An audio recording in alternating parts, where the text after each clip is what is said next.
First of all, I just want to thank you all for coming today to support me as we scatter these ashes. And I wasn't going to say anything, but in the end I thought I can't just come here and throw them off the cliff and say nothing. I thought that would be disrespectful. Many years ago, when Steve and I were talking about what to do with our ashes, one day he told me he'd like half scattered off West Cliff and the other half off of West Beach, Port Alfred in South Africa. And when Steve graduated to heaven, the undertakers kindly separated the ashes, and I was given 2 urns. So I've got one for today, and one day Simon and I will take the others to West Beach, Port Alfred in South Africa, where we will gather with my South African family to scatter the rest of his ashes. Of course, we couldn't get to West Cliff today. I don't think any of us would have seen fit enough to walk there. But Jill did assure me that the wind would scatter the ashes up that way. And I wasn't going to say anything else, but then I felt led to say just a couple of things about Steve. He was the most righteous man I could ever imagine meeting. Yes, he spoke the truth, and sometimes that hurt and angered people, but he'd never tell a lie or compromise on anything.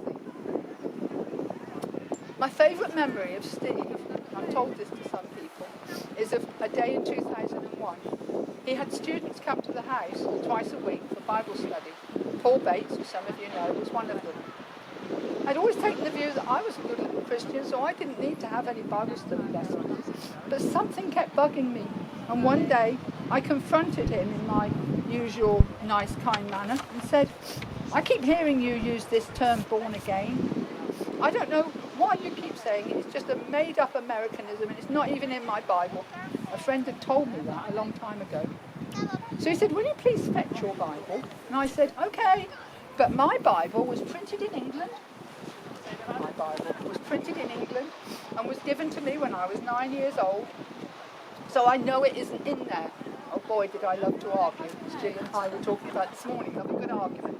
But I did fetch it. He said, please open it and read what it says in John 3, verses 3 and 5. So I did. And this is what it said. Jesus said, I assure you, everyone must be born again. Anyone who's not born again cannot be in God's kingdom. Believe me when I say that everyone must be born from water and the Spirit. Anyone who's not born from water and the Spirit cannot enter God's kingdom. Well, you could have floored me. Immediately I asked how I could be born again, as I wanted to make sure that when I died I would get to heaven. So Steve told me I must repent for my old life and be baptised. He then explained that we all are sinners and fall short of God's standard, and the only way we can get to heaven is through Jesus Christ. That meant I would have to turn from the way I used to live and give my life to Him. I did, and I was baptised in our swimming pool. After that I started studying. I sat through 4 years of lectures twice a week and passed every exam. At the end of that time I realised that although I understood what God wanted from me, I still didn't understand Him. I know I will one day. So that's my salvation story for those of you who didn't. I could never thank God enough for leading me to Steve, so that He in turn could lead me to God. I don't know for sure where I'm going to die, when I'm going to die, I know for sure where I'm going when I die, and that I will meet Steve there one day. And now I've got the difficult part, so I was going to help because I'm going to walk down there a bit, is to say my final goodbye to my beloved husband, my best friend, and my teacher. Thank you. I'm just going to leave the bag there. Not